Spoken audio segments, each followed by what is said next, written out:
La question qui nous réunit aujourd'hui dépasse largement le cadre du sport, chacun l'a bien compris. Elle engage un principe fondateur de notre République. La laïcité, c'est sûrement ce qui explique la présence au banc du ministre des Cultes, en lieu et place de la ministre des Sports, alors que la PPL de notre collègue Savin concerne le code du sport. Particularité. Au fond, quelle laïcité voulons-nous? Une laïcité éclairée qui protège la liberté de conscience, la neutralité de l'État, ou une laïcité instrumentalisée à des fins identitaires et partisanes? Ce débat, mes chers collègues, n'est pas qu'une affaire de règlement ou de code. Il interroge notre pacte républicain et la manière dont nous concevons le vivre ensemble. La laïcité n'est pas une arme, mais une source d'équilibre. Elle est une architecture subtile à protéger. Elle n'impose pas le silence aux convictions personnelles. Elle empêche simplement qu'une croyance domine les autres dans l'espace public dans une démarche prosélyte. Par cette proposition de loi d'interdiction, en voulant en faire un outil d'exclusion, vous travestissez son essence. En faire un prétexte pour dicter aux individus ce qu'ils doivent être, c'est détourner un principe de notre République au profit d'une lecture restrictive. Oui, mes chers collègues, nous avons une conception de la laïcité qui diffère de la vôtre et de votre course effrénée à l'échalote avec l'extrême droite française. Et nous l'assumons. Et nous l'assumons. Eh ben oui, monsieur Grosperrin, et je vous répondrai plus tard sur mon intervention à l'époque. Alors que les intentions de vote pour l'extrême droite connaissent un paroxysme dans notre pays, en utilisant ce principe fondateur pour servir votre récit anti-musulman, vous ne faites que nourrir les confusions, les approximations et les stéréotypes. Certains n'hésiteront pas à nous cataloguer de naïfs ou de laxistes. Je leur réponds d'ores et déjà, mes chers collègues, avec fermeté et sans ambiguïté, que nul ne peut me dire, moi, qui étais ministre des Sports durant les attentats de 2015 et de 2016, que la gauche républicaine et le groupe socialiste que j'ai l'honneur de présider sont laxistes et le groupe socialiste que j'ai l'honneur ne peut recevoir de personne de questionnement ou de critique. Je suis un laïc de la première heure. Mais être laïc ne signifie pas être fermé à toutes les expressions, ni à toutes les religions, ou ici à une religion en particulier, comme nous pouvons le comprendre à travers l'exposé des motifs. Sous couvert de défendre la laïcité, vous tournez le dos à Aristide Briand, souvent repris par Gérard Larcher, quand il affirmait « la loi protège la foi, à condition que la foi ne veuille pas faire la loi ». Dans cet esprit,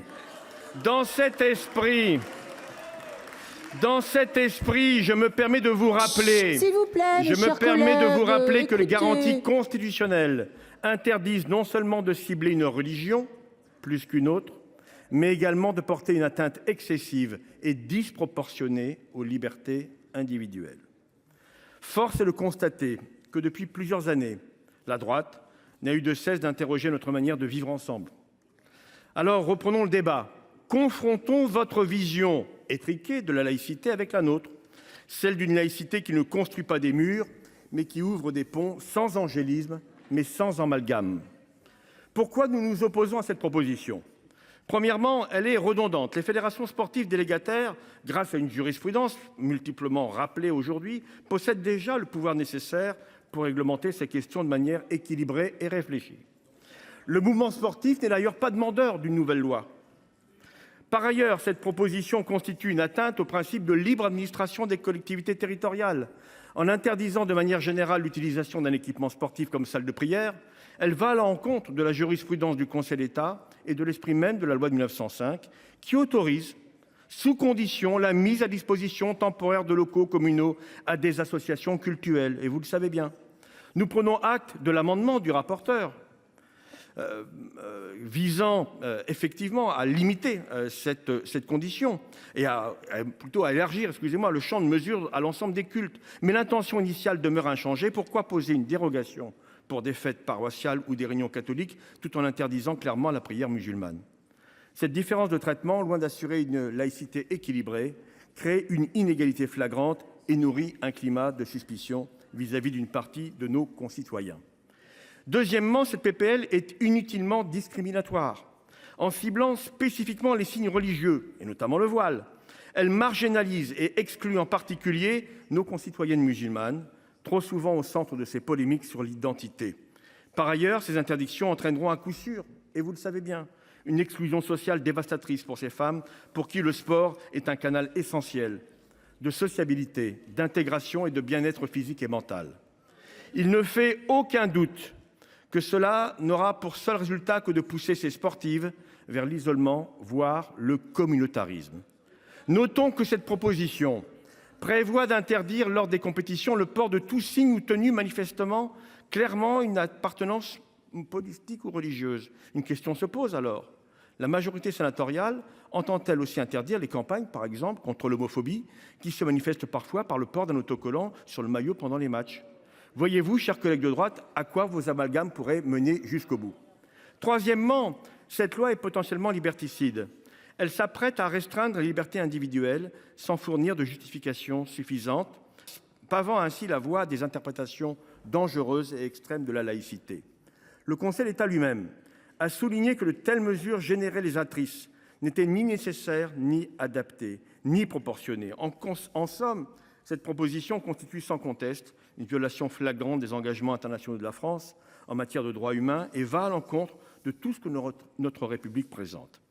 Afin de préserver l'attractivité de la France pour l'accueil d'événements sportifs internationaux, cette nouvelle réglementation, si elle était adoptée, ne s'appliquerait pas aux compétitions inscrites au calendrier des fédérations internationales.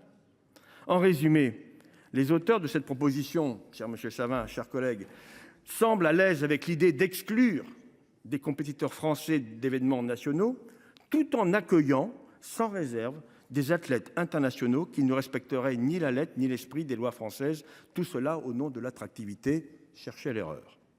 Enfin, la création d'une sanction en cas de non-respect des nouvelles obligations questionne les moyens réels à disposition de l'administration pour contrôler leur mise en œuvre à l'heure de l'austérité budgétaire. Et là, je suis d'accord. Il y a un problème de moyens de l'administration, notamment du ministère des Sports, pour contrôler les dérives éventuelles sur le terrain. Par ailleurs, donc, c'est vrai que sur un tel sujet, on ne peut que regretter l'absence de mesures de prévention via le renforcement du rôle des éducateurs sportifs, prépondérant auprès des jeunes, et nous sommes d'ailleurs favorables à l'article 4 qui prévoit de cribler les éducateurs sportifs comme on le fait pour les CLSH ou les colonies de vacances. Aussi, mes chers collègues, cette PPL n'ayant fait l'objet ni d'études d'impact, ni d'avis du Conseil d'État, porte une approche uniquement répressive et ne se soucie pas de l'effectivité de son contenu. Au final, et j'ai envie de dire en conclusion pour l'instant, que cherchons-nous réellement à protéger? Tout simplement le sport, dans son essence la plus pure, vecteur d'intégration, de cohésion sociale.